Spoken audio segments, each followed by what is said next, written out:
No, are you kidding? Thanks for calling with the information. Yeah, I'll talk to you tomorrow morning, and hopefully this will lead to the next step, right? Yeah. Okay, good. Thanks a lot, Mike. Bye-bye. Oh, finally. Mike got a report from a hospital in Portland, Oregon. Rita worked there for a while, so tomorrow morning he's going to call up the head of nursing, see if he can find out when she left and why, and we know something definite now. She's using her maiden name of Stapleton. But I guess I just can't understand why Rita would be running away and hiding. It seems like a divorce would be what she'd want, too. Yeah, you'd think so. I don't know. He says he has an idea on that, but he's going to check it out with the FBI. Excuse me, the FBI? Yeah, it sounds a little, but... I don't know. He said it had something to do with the fact that Rita did live in San Francisco for a while and that she knew Alan Spaulding. Alan Spaulding? Yeah. Well, I, for one, am not going to worry about it until Mike gives me some more information. How about you? You want to go for another swim? Huh? Yes, I'd love to, but then I really do have to be getting home. You know, that's the hardest part of our nights together is this saying goodnight business. Yeah, it's not easy for me either, Ed.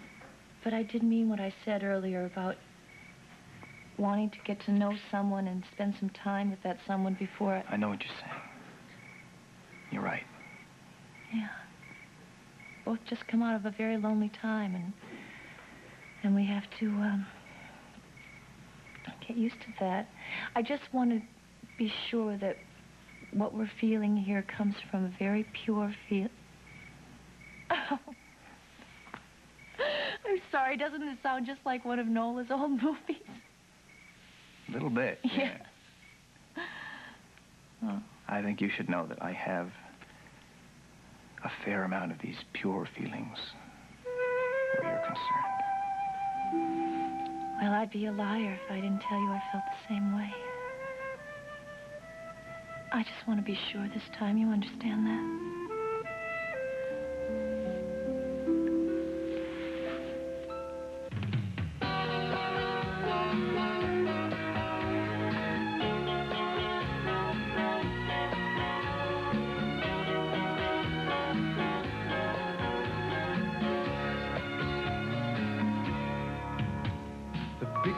City was such a lonely place to be. Hustle all day and dream of the islands and seas. Millions of girls, but none of them seemed right for me. Till you came along and you touched me and set me free. Slipped away last night, eased on down to the Keys. Flying so high, we hitched a ride on a Gulf Stream breeze. Living on love and the fruits from tropical trees. A song in our hearts and our eyes on the West Indies. Another day in paradise. Love the night away till the sunrise. Seeing that I love you, look in your eyes.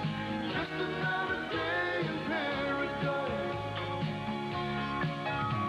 A bottle of rum, listen to the steel drum band. Laughing in the moonlight along the beach we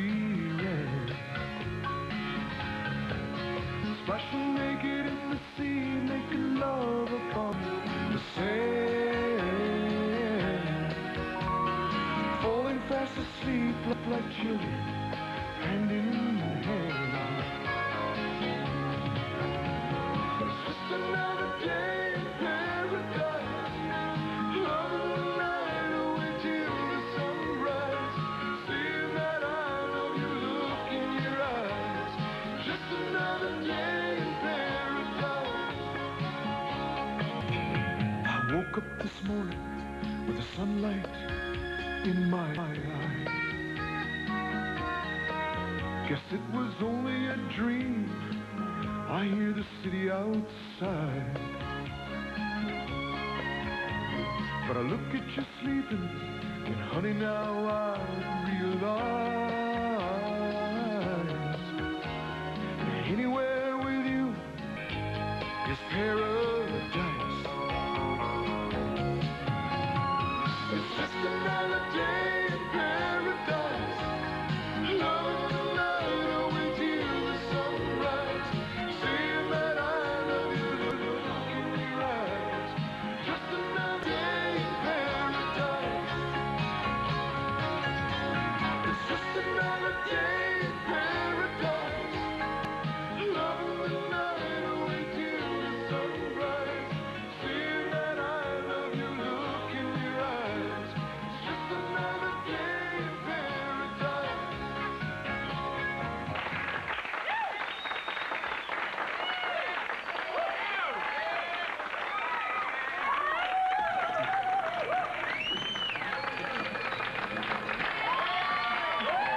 Would you excuse me for a moment, Charles? I have an important telephone call to make. Yeah, sure.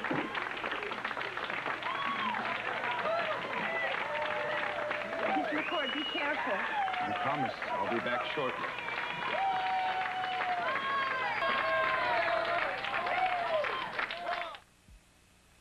And just before I went out tonight, I had a visit from the local police who asked me all manners of questions. Of course I told him nothing. But I know it's Quentin who's behind this. And he won't rest until he's convinced the authorities that you're responsible for Charles's murder.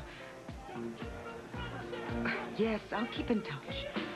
But in the meantime, I'll find a way to get what I came for, including revenge on Nola.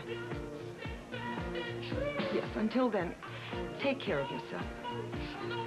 Goodbye.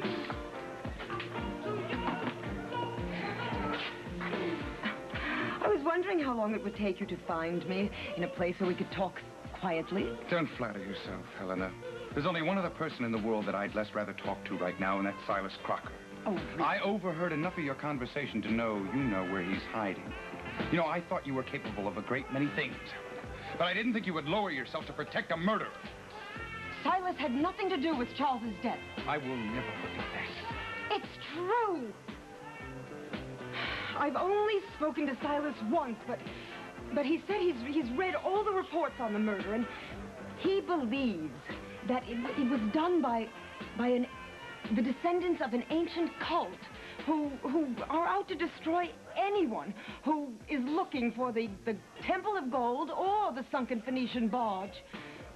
After all, Charles was murdered with an oddly shaped crescent knife. Don't you think I know that? It was I that had the misfortune of going to London and seeing Charles in the morgue and inspecting the weapon. Yes, it is authentic. And yes, it is a duplicate of the one that Charles and I found on that dig in the Canary Islands.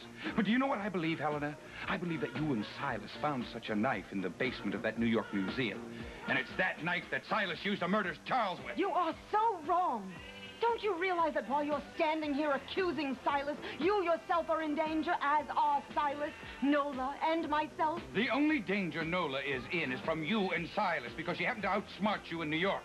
But let me tell you this again, Helena, and pass it along to Silas if you happen to speak to him again. If any harm comes to Nola, you both will regret it for whatever remains in your degenerate lives. Do I make myself clear? Hey, I was wondering what was taking you so long. Well, I was just having a pleasant conversation with Quentin, but I'm so pleased you're here.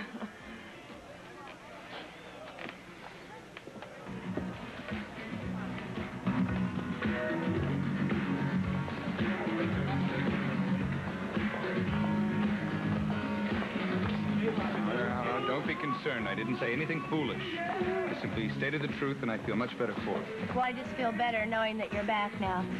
I'm going to go talk to Floyd now about what we talked about earlier. Oh, all right. Okay.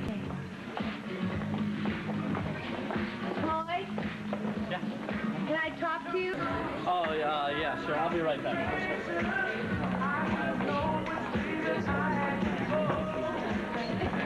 I just just want to tell you that I told Mr. McCord the truth, and everything's all set for the christening tomorrow, so you won't have to feel funny, because everybody there will know the truth. Oh, boy, am I relieved. How did Mr. McCord take it? He was happy to hear that you were the father. Oh, great. You know, Nola, a lot of things have changed since Kelly Louise was first conceived, but the one good thing that I think about was that she was conceived out of a real love that we had for each other at that time. Well, yeah, but you've got Leslie Ann now, and I've got a whole new life, and I just don't think we should dwell on that, Floyd. Well, even though her parents aren't living together or married, we both know that she came into this world for the right reasons. Kelly? Kelly, maybe we should have one last dance, then go back to Ed's pool and have a swim, and then we can spend a few hours alone together. All right, okay? that sounds good to me. Oh, but wait a minute. While you're in New York, why don't you look for that locket? I miss seeing you wear it.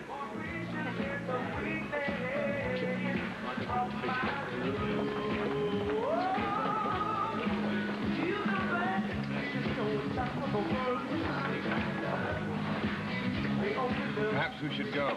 Unless, of course, you want to stay and meet Mr. Higgins. No, I think we should go. I can't stand looking at Helena after what she did to Effie and Professor Taylor. You know, that reminds me, I forgot to tell you that Effie sent her love, and she wants you to keep your promise and one day return to visit her. I'm just glad I told you part of the truth. Part of the truth. I don't know. Let's go. Forget what I said. Governor! Did you say something? Oh, it's just an old Italian saying, not worth repeating. Oh, well, listen, I really don't know what's going on between you and McCord, but I think you should just relax and forget about it. Maybe we should dance or something, huh? Oh, I'm so sorry, Josh, but I just developed this terrible headache, and I think I should go straight home. I see. Would you like me to drive you home? No, thank you so much, but I don't want to ruin your evening, too. Ciao, my darling.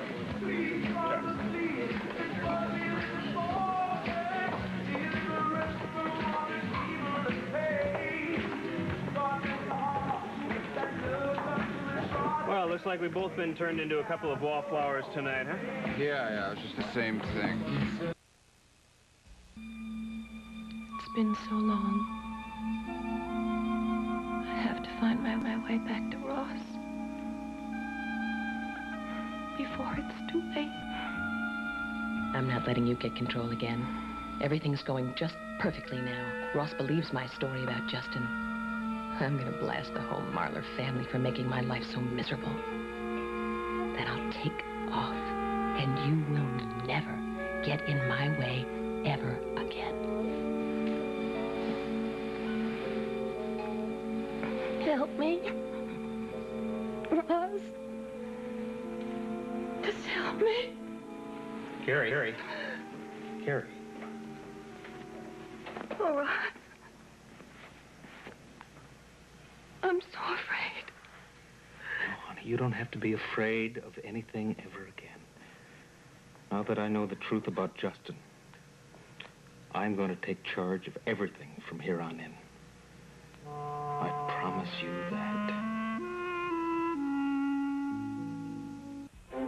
This has been the award-winning Guiding Light. Fashions provided by Lily Rubin Salon, South Southwest, Albert Nippon.